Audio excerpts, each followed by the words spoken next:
I see that Asda have launched an unbreakable Dunkin' biscuit. Crumbs. No crumbs. Oh. Exactly. It's the 21st century. We've got iPhones, we have the internet, but you still can't confidently dunk a biscuit without all the tension and drama that half of it might just splash down in your tea. Tension and drama. I think you're overdoing it a bit. Overdoing it?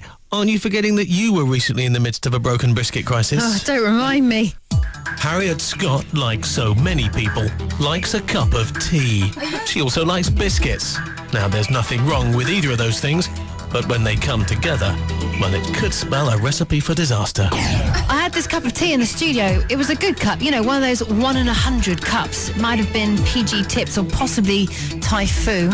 But that wasn't all she had. The producer asked me if I wanted a biscuit. That's when things started to go wrong.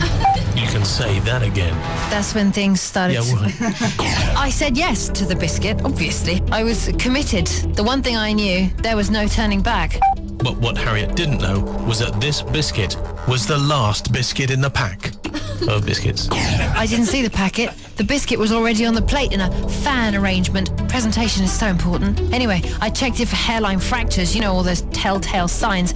And if there's a crack, it's normally around the back end of the cow on a malted milk. But this one seemed fine. But it wasn't fine, as Harriet was about to discover to her cost. I held the biscuit firmly and dunked it for probably less than a second. And suddenly, half the biscuit, it had gone. Splashdown. First, of course, you just freeze. I mean, I'm only human. Then, I don't know, you pull yourself together and realise that unless I did something quickly, there's going to be a disaster. So I tried to scoop the submerged biscuit with the other half that I was still holding. But this only made things worse, as this last biscuit in the pack didn't have just one fracture. It had two. When the second chunk fell into the tea, I thought, right, this is it, game over. Suddenly everything just went in slow motion, and it was then that our producer, who was watching all this from the sidelines, dived from the other side of the studio and scooped out all the soggy bicky with a teaspoon. Disaster was averted. This time.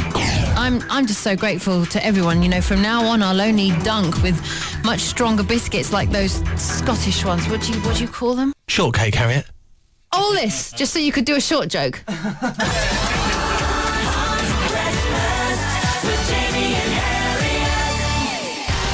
The Big Bang is being recreated in an hour. Details coming next.